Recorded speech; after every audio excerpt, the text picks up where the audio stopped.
आराम से, धीरे धीरे धीरे घूम जाओ, उधर तक ले जाओ। नहीं आना चाहिए थे, तुरंत पहुँच जल्दी, फटाफट, ज़्यादा नहीं, धीरे धीरे।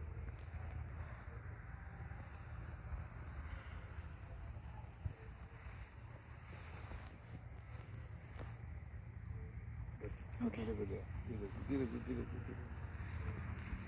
आपके पे आधे पे लाना है।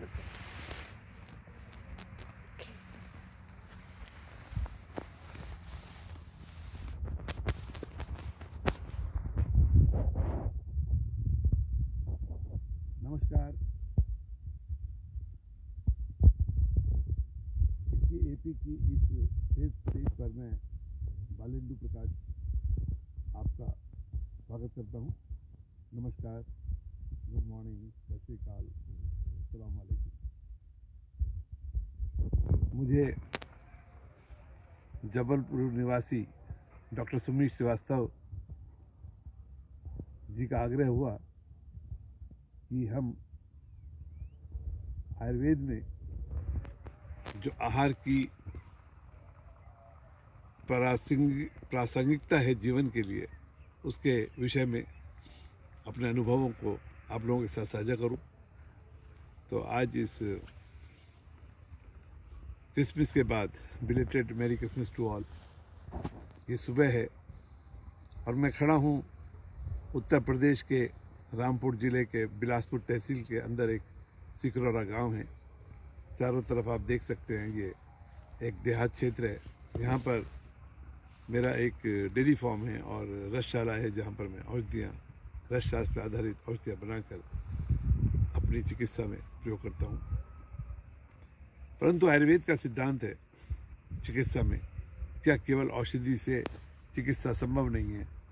तो मैं बेहिचक बोलूँगा कि नहीं, औषधियों से चिकित्सा नहीं हो सकती, केवल मात्र औषधियों से। और ऐसा हमारे आचार्यों ने लिखा भी है कि चिकित्सा के लिए आहार विहार औषधि की आवश्यकता है। उन्होंने औषधि को पहले नहीं लिखा है, उन्होंने लिखा है पहले आहार, फिर लिखा है विहार, फिर लिखा है औषधि। और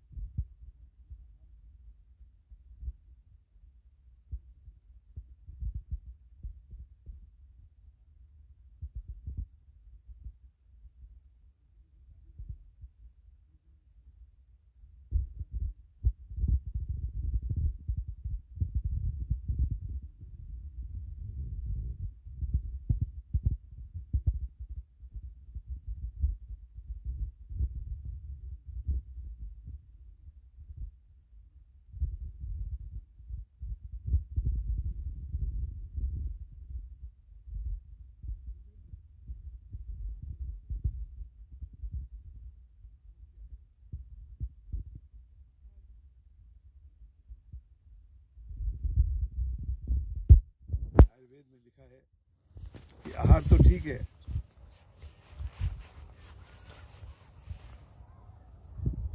आहार तो ठीक है, लेकिन उसकी मात्रा, उसका संयोग, तो उसके लिए लिखा है देश, काल, आयु, मात्रा, संयोग और स्वभाव। कि हम जिस देश में रहते हैं, जिस देश में मतलब ऐसा नहीं कि भारत देश है, हमारे आसपास का परिवेश ही हमारा देश है।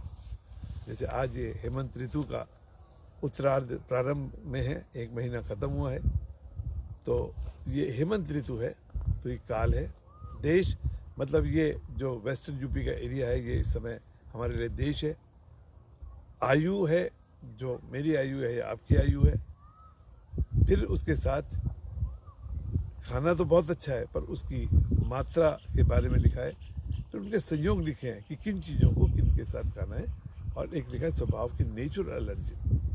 ये बहुत इम्पोर्टेंट है और इसी को दृष्टिकोण करते हुए लिखा है कि पथ्य, पथ्य माने क्या खाना है। पर पथ्य भी अपथ्य है, पथ्य भी अपथ्य हो सकता है यदि आप उसको ठीक से नहीं खाएंगे, मात्रा में नहीं खाएंगे, संयोग से नहीं खाएंगे। और अपथ्य भी पथ्य हो सकता है। अगर आप उसे मात्रा में खाएंगे, उचित काल में, उचित परिमाण में खाएंगे। तो ये तो एक बात है जो हम सभी जानते हैं, पर मैं आज आपका जो ध्यान आकर्षित करना चाहता हूँ, क्यों मैं सुबह ही सुबह इस कोहरे भरी धूप में, ठंड में, इस खेत में आके खड़ा हुआ हूँ। ये मेरा खेत है, और इस खेत में आके मैं जो बोलना चाह रहा हूँ कि मेरे बाईं तरफ ये गेहूँ लगा हुआ है। आप देख सकते हैं छोटा छोटा गेहूँ है, और इस गेहूँ में आपको दिख रहा है गेहूँ के साथ साथ पानी लग चुका है। और गेहूँ क्या चीज़ है? गेहूँ है आयुर्वेद में मधुर रस प्रधान है, मधुरी इसका विपाक है, गुण में ये गुरु है, स्निग्ध है, और वृक्ष है, बल देने वाला है। परंतु क्या ये आज का गेहूँ जो हम खा रहे हैं, जो हमारे शास्त्रों में लिखा है, क्या वो ऐसे ही गेहूँ है? तो मैं बोलूँगा बिल्कुल नहीं। ये तो खैर मेरा खेत है, और इस खेत में मुझे पता है कि जितने भी चारों तरफ खेत हैं उससे सबसे कम पैदावार होगी। क्या कारण है? क्यों होगी पैदावार कम? क्यों मेरा गेहूँ छोटा रहेगा? क्योंकि मैं बताता हूँ कि आज जब ये गेहूँ लगता है तो हम तो सोच रहे हैं कि हम गेहूँ से खाएंगे, अपने जीवन को बढ़ाएंगे, बल को बढ़ाएंगे, परंतु इस गेहूँ में सबसे पहले जो चारों तरफ खेत हैं उसमें डल रहा है डाई। और डाई में क्या है? Nitrogen, phosphorus and potassium. वो डाला जाता है, वो नहीं डालेंगे तो गेहूँ जमता ही नहीं। और उसका जो इफेक्ट है, उसका इफेक्ट क्या है कि सबसे पहले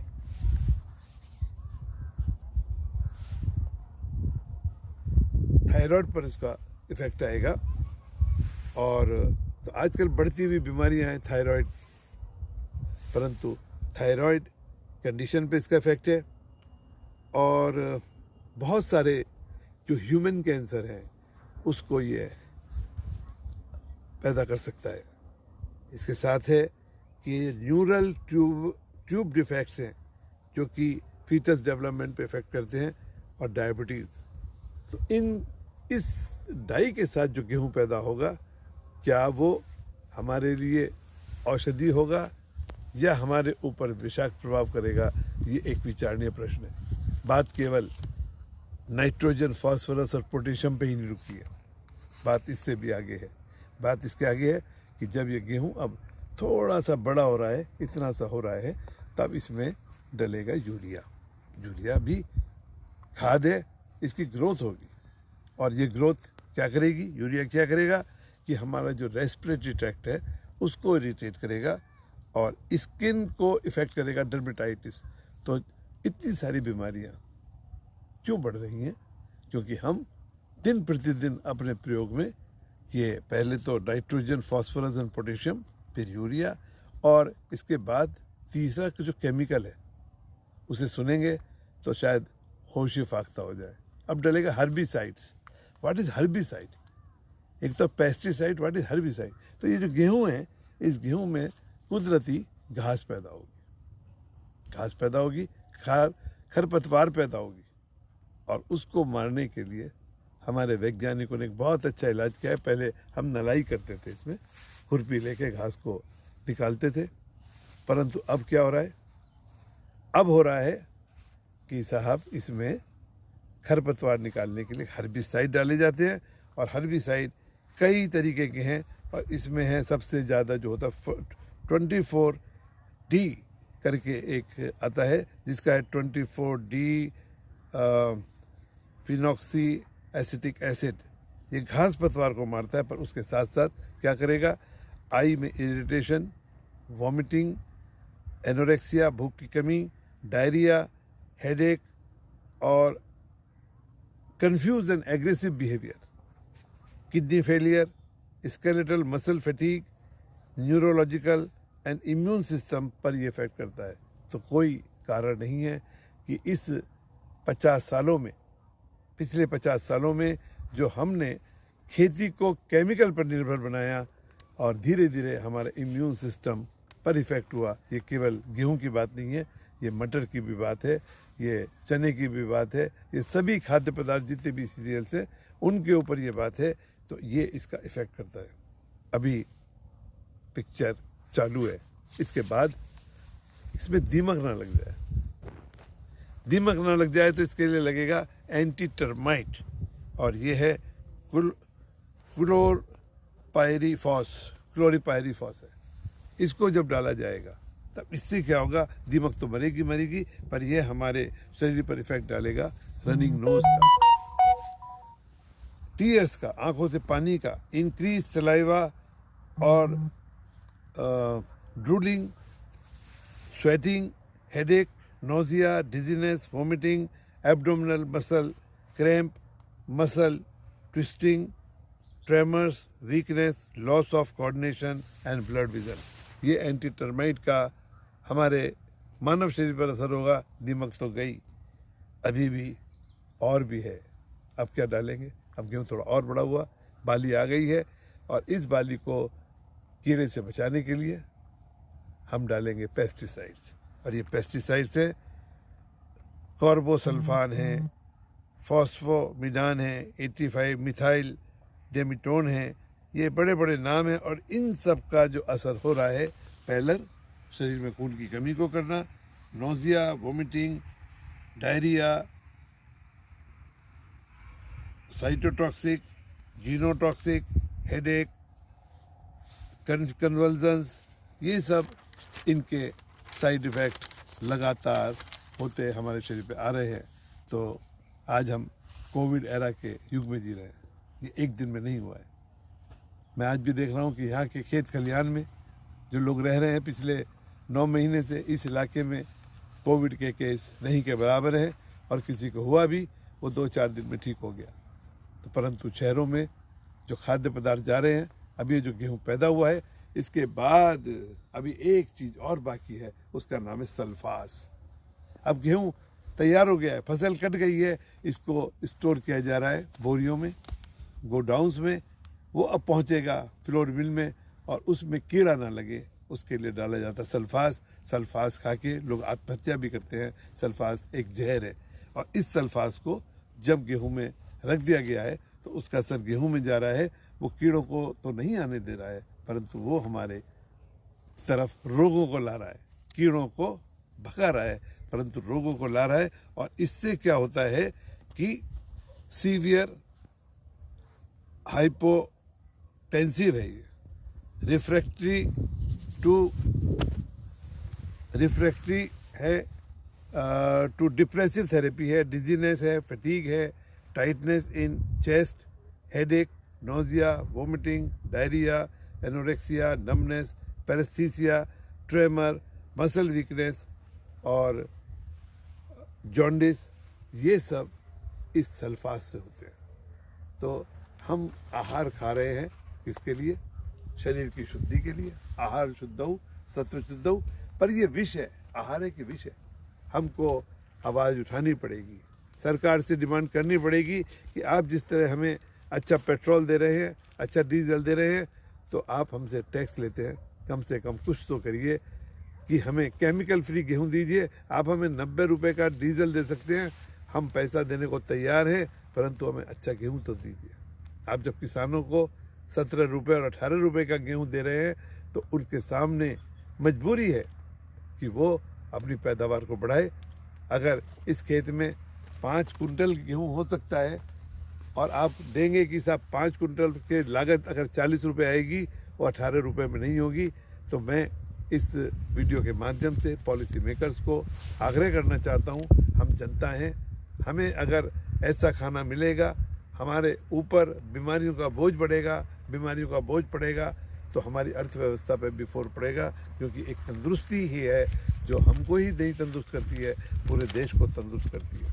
अब मैं एक दूसरे मुद्दे पर आपकी तरफ लाना चाहता हूँ कि अभी ये खेत है, इधर आप मेरे साथ आइए, मैं चलता हूँ आगे आगे, और मैं आपको दिखा रहा हूँ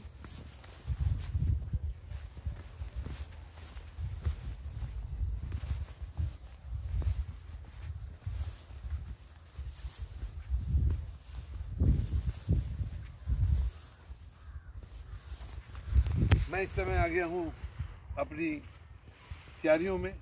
इधर ये प्याज लगी हुई है। अब प्याज एक औषधि भी है, प्याज एक विष भी है। हेमंत ऋतु का ये काल है कफ का संचय हो रहा है, परंतु कुदरत हमसे आगे आगे चलती है। कुदरत क्या कह रही है? अभी तो कफ का संचय काल है, इसके बाद कफ का प्रकोप काल आएगा, बसंत ऋतु आएगी, फिर ग्रीष्म ऋतु आएगी, और ग्रीष्म ऋतु में जब लू चलेगी तब ये जो पलांडु है, ये तृषानाशक है, हम उसके लिए तैयारी कर रहे हैं। तो प्याज तो खेत में है, पर हम दिन रात उसको पेट में डाल रहे हैं। तो क्या ये आयुर्वेद सम्मत है? क्या ये काल सम्मत है? क्या ये देश सम्मत है? बिल्कुल नहीं है।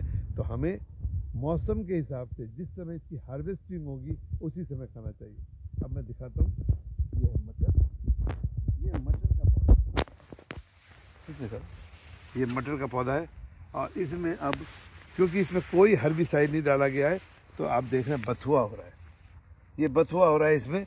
और इसमें थोड़ा और आगे चलेंगे तो हम देखेंगे इधर ये सब अलग अलग घास भी पैदा हो रही है। ये घास भी जीव है, ये भी कुदरत का एक हिस्सा है, परंतु अगर इसमें हर्बिसाइड डाल दिया जाएगा, ना इसमें बथुआ होगा, ना घास होगी, और एक चीज़ और नहीं होगी, जो इसमें छोटे छोटे माइक्रोब्स हैं जो अर्थवॉर्म है, वो भी इसके साथ मर जाएंगे। तो हम बेमौसम का, अब ये मटर आएगी, हेमंत ऋतु का उत्तरार्ध है, अब हमारी अग्नि प्रचंड हो गई है, अग्नि बढ़ गई है। हमको खाना क्या खाना है? हमको द्विदल धान्य खाना है। तो इस समय अरहर की दाल पक रही है, इस समय मटर पक रहा है, तो ये हमारे लिए भोजन है। परंतु हम कुदरत से थोड़ा आगे चल गए। हमें कुदरत 1 महीने के लिए मटर देती है, तो हम हंसे कुदरत पर कि हम तो 12 महीने खाएंगे। हम इसको फ्रोजन कर लेते हैं और फिर मटर खाएंगे सारे साल। तो वही खाना हमारे लिए भोजन है, वही खाना हमारे लिए विष है, ये अगर उचित काल में नहीं खाया जाता। तो मेरा तो सुझाव यही है कि आपके इलाके में जब सबसे सस्ती सब्जी हो, जो सबसे सस्ती चीज़ें हो, उनको आप खाएंगे, वो आपके सेहत के लिए रहेगी। आप नाहक पैसा खराब करते हैं पहले, और फिर उस पैसे को खराब करके आप सेहत को खराब करने को निमंत्रण देते हैं। इसी तरह अब मैं आऊँगा, ये तो सब्जियों की बात हुई, तो ये देख सकते हैं अभी गोभी, गांठ गोभी, ब्रोकली, ये सब यहाँ पर हो रही है, मूली हो रही है। ये इस समय की आहार औषध है, क्योंकि इस समय इनको खाना ही हमारे लिए सेहत का काम है। अब दूसरी बात करेंगे, फलों की बात।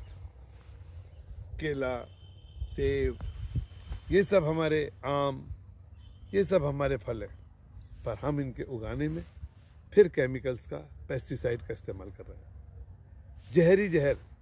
तो फल के पकाने के लिए, जैसे अब थोड़ी देर में, अभी दिसंबर चल रहा है और आप बाज़ार में जाएंगे, पके हुए केले मिल रहे हैं, उसमें उसे क्या करा जा रहा है, केले को पेड़ पे पकने में टाइम लेता है, तो उसको डुबो दिया जाता है एसिटिलीन में और वो जो एसिटिलीन है वो क्या करेगा, वो आपको सिर दर्द, चक्कर, मूड स्विंग, अनिद्रा, भ्रम, स्मृति दोष, cerebral edema, seizures, prolong hypoxia, eye और स्किन इरिटेशन, जीआईटी टॉक्सिसिटी, और ये सब इस एसिटिलीन के होंगे जो हम खा रहे हैं। क्या केला 2 दिन बाद पक जाएगा तो कोई आफत आ जाएगी? नहीं, परंतु उस ग्रोअर को जल्दी लगी हुई है, जल्दी से जल्दी पैसा कमाने की लगी हुई है, पकाने के लिए। तो आप एक चमकता हुआ केला लेके आते हैं, पर वो चमकता हुआ केला कहीं ऐसा तो नहीं कि आप अपने आप ही जहर खा रहे हैं। एक बड़ी आदत हो गई है कि साहब हम फरवरी में आम खाएंगे। हम रह तो रहे हैं अलग देश में, हिमाचल में जाएंगे जहाँ पर सेब लगा हुआ है, वहाँ पर नारियल का पानी पिएंगे। हम केरल में जाएंगे तो वहाँ पर जाके हम एप्पल खाएंगे जहाँ पर एप्पल होता ही नहीं है। तो देश विरुद्ध है, काल के भी विरुद्ध है वो। अब फलों में एक परंपरा हो गई है, आम चलेगा बम्बई से, बम्बई में वो आम आएगा जो अल्फांजो आम होता है, साउथ का आम होगा जो सफ़ेद आम होता है, वो पेड़ से कच्चा तोड़ लिया जाएगा। कच्चा तोड़ के जब वो आएगा इधर हमारे इलाकों में, आपके इलाकों में, तो उसकी पेटी में एक पुड़िया रख दी जाएगी। वो उसको पका रही है, वो एक बच्चे को तेजी से जवान कर रही है या जवान को बूढ़ा कर रही है। वो उसका नाम है कैल्शियम कार्बाइड। तो कैल्शियम कार्बाइड से ऊपर से तो पक गया, पर अंदर जाते जाते कच्चापन रहता है। परंतु वो जो कैल्शियम कार्बाइड है जिसने एक किशोर को जवान में बदल दिया है आर्टिफिशियल रूप से, उसके अंदर होता है आर्सेनिक एंड फॉस्फेट्स। और जब ये पानी के साथ मिलते हैं तो ये एसिटिलीन पैदा कर देते हैं और उसके बाद फिर से वही चीज़ें शुरू होती हैं। तो ये राइपिंग एजेंट हैं एसिटिलीन, मिथाइलिन, प्रोपिलीन, एथेनॉल, ये सब हमारे ऊपर काम करते हैं और इन सब के इफ़ेक्ट होते हैं कि जो हमारे अंदर कार्बोहाइड्रेट है उसमें ज़्यादा शुगर पैदा हो जाती है और वो शुगर होके फिर हमारी बीमारी को बुरा करती है। इसी तरह ऑक्सीटोसिन एक ग्रोथ हार्मोन है जो कि लौकी और खीरे पर सब्जियों में डाला जाता है कि जिससे वो और जल्दी बड़े होंगे, उनको बड़ी बड़ी सब्जियां दिखाई देंगी, आपको बड़े खुश होंगे कि बहुत ला रहे हैं, बड़ी बड़ी गोभी होंगी, बड़े बड़े टमाटर होंगे, पर वो ऑक्सीटोसिन के हैं। और इसके साथ क्या साइड इफ़ेक्ट है? तो आज सभी लोग जानते हैं कि हमारे देश में शायद हर चौथी लड़की को, किशोरी को PCOD की प्रॉब्लम है। क्यों ना होगी? हम खा रहे हैं ना ये सब चीज़ें, और फिर इससे हमारा हार्मोन इफ़ेक्ट होगा, वेट गेन होगा और ये हमारी रिप्रोडक्शन साइकिल को होगा। तो ये चीज़ें चली आ रही हैं और इसके साथ जो इनके ऊपर छिड़काव हो रहा है कीटनाशकों का, उससे respiration, sore throat, allergies, cough, nausea, vomiting, headache, loss of convulsions, extreme weakness, ये सब चीज़ें हो रही हैं। तो ये एक चीज़ें हैं जो बड़ी तेज़ी से हमारे ऊपर आती हैं और इसके बाद ये तो सब हो ही रहा है, हम किधर जा रहे हैं हमको नहीं मालूम है। हम कर क्या रहे हैं इसके साथ कि हमने एक तो शुद्ध खाना नहीं मिल रहा है, ऋतु के हिसाब से खाना नहीं मिल रहा है, हम उस सब को भूल के और भी कुछ कर रहे हैं। मान लीजिए हमने ऑर्गेनिक और गेहूं भी ले लिया, ऑर्गेनिक सब्जी भी ले ली, सब कुछ ले लिया, तेल भी अच्छा ले लिया, कैनोला का तेल भी ले लिया, शुद्ध गाय का घी भी ले लिया सब जगह से, परंतु इसके बाद हमारे घरों में खाना आ गया, खाना बना लिया। और खाना बनाने के बाद सुबह बाई आई, उसने खाना बनाया, अब हम खाने का टाइम भूल चुके हैं क्योंकि अंगीठी का युग तो है नहीं। अब तो कभी भी बटन दबाओ गैस जल जाएगी, बटन दबाओ ओवन जल जाएगा, कुकिंग रेंज आई हुई है। तो हमने खाना बना लिया और बड़े बड़े फ्रीज है, बहुत बड़े बड़े फ्रीज, जिसमें पूरे हफ्ते का खाना रखा हुआ है, और हमने उसको गरम कर दिया। और जब गरम किया, हमने उसको गरम किया है खाने को, तो फिर क्या हो रहा है कि उस खाने को गरम करने के बाद जो हमारी वेजिटेबल्स है जिसको हमने अभी पकाया है, वो तो अभी तक तो उसके अंदर अच्छे माइक्रोब है, पर इसके अंदर नाइट्रोजन है। पर जैसे ही हम इसको दोबारा गर्म कर देते हैं, बड़ी कॉमन प्रैक्टिस है कि भाई सब्जी बना ली, अभी आ गए साहब, 20 सेकंड के लिए माइक्रोवेव में रख दो, पर वो 20 सेकंड में नाइट्रोजन कन्वर्ट हो रहा है नाइट्राइट में, और जो कि हमारी बॉडी के लिए टॉक्सिन्स है। इसी तरह आयरन है, खाने में आयरन है। हमारे देश में 88% औरतें खून की कमी से पीड़ित है। हमारे देश की किशोरी और किशोर जो कि एडोलसेंट हैं, ये भी 65 से 83% तक खून की कमी से पीड़ित हैं। ICMR की स्टडीज़ बार बार इस तरफ ला रही हैं आंकड़े, पर आंकड़े तो आ रहे हैं, पर हो क्या रहा है कि हम जो आयरन है खाने में, और उसको जब दोबारा गर्म करते हैं खाने को, तो क्या हो जाता है, वो उसके अंदर जो ऑक्सीडाइज हो जाता है और ये फ्री रेडिकल में कन्वर्ट हो जाता है, जो कि हमारे शरीर में आयरन की कमी को पैदा करता है। तो खाने को दोबारा गर्म करते ही जो हमें लाभ मिलना चाहिए था, तो हम बड़े शौक से महंगा ऑर्गेनिक फूड तो लेके आए, परंतु क्या किया हमने, अपनी ही गलती से दोबारा गर्म करके उसके सुख से हम वंचित हो गए, उसके लाभ से वंचित हो गए। तीसरा एक चावल तो सभी लोग खाते हैं, पर चावल जब पकता है तो इसके अंदर एक वायरस होता है जिसका नाम बेसिलस सीरस होता है। ये डेड फॉर्म में आ जाता है बनते ही, परंतु हम चावल को इसलिए खाएं कि चावल को पकते ही खाएं, परंतु हम इसको रख देते हैं। तो 1 घंटे के अंदर अगर आपने चावल को खा लिया तो ठीक है, पकने के बाद जिसे हम भात बोलेंगे, परंतु आपने उसको थोड़ा और देर किया या दोबारा गर्म कर दिया तो ये बेसिलस सीरस फिर से जिंदा हो जाएगा और फिर ये कारण करता है फूड पॉइजनिंग का। तो मैंने बोला, क्या बोला कि फूड, आहार हमारे शरीर का ईंधन है, आहार हमारे शरीर के लिए ज़रूरी है, परंतु फूड पॉइजन भी कर देता है। फूड पॉइजनिंग से भी लोग मरते हैं, तो फूड को हम पॉइजन होने से कैसे बचा सकते हैं। अब दाल बन गई, मीट बन गया, अंडा बन गया, उन सबको भी अगर आप दोबारा करेंगे तो ये जो प्रोटीन है ये नाइट्राइट में बदलेंगे और फ्री रेडिकल में जाएंगे।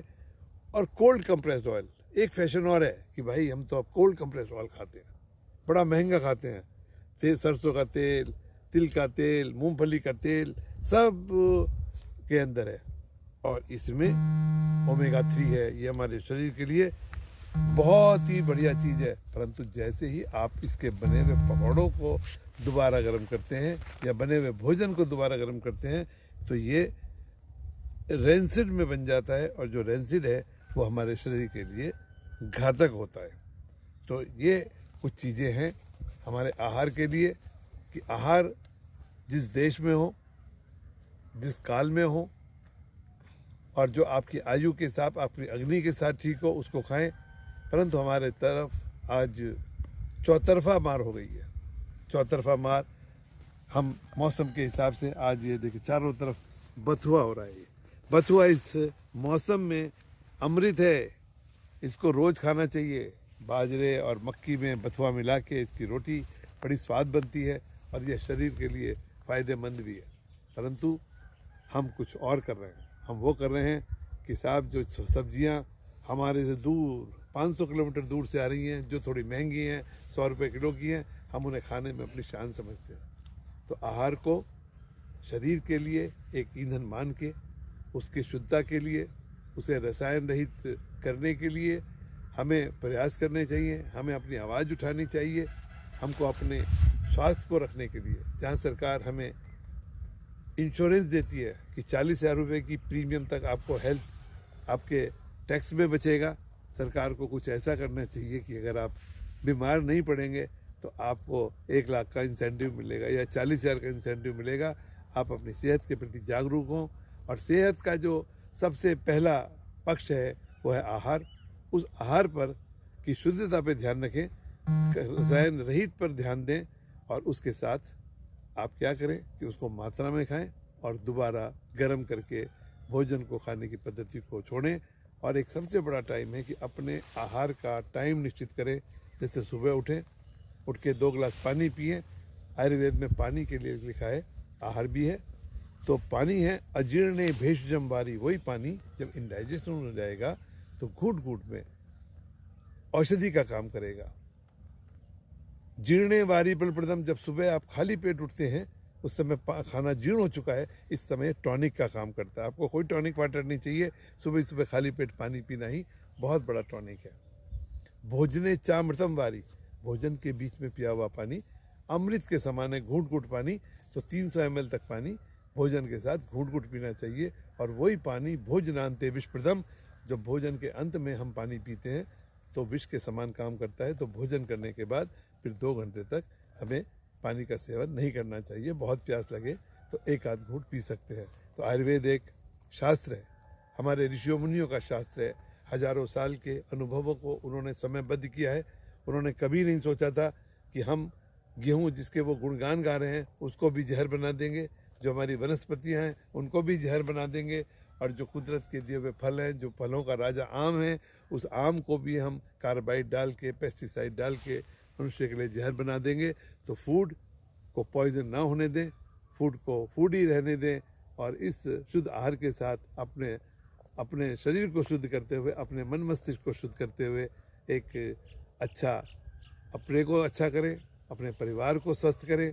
और स्वस्थ शरीर, स्वस्थ परिवार, स्वस्थ समाज, स्वस्थ देश, इनके साथ हम सर्वे भवन्तु सुखिनः सर्वे सन्तु निरामया की भावना को ध्यान में रखते हुए जीवन यापन करें। इन्हीं शब्दों के साथ मैं आज के आयोजकों का धन्यवाद देता हूं कि उन्होंने मुझे आमंत्रित किया अपने अनुभवों को साझा करने के लिए। ये एक गंभीर विषय है, तो आप लोगों के देखने के लिए भी मैं आपका धन्यवाद देता हूं। नमस्कार। फिर मिलेंगे।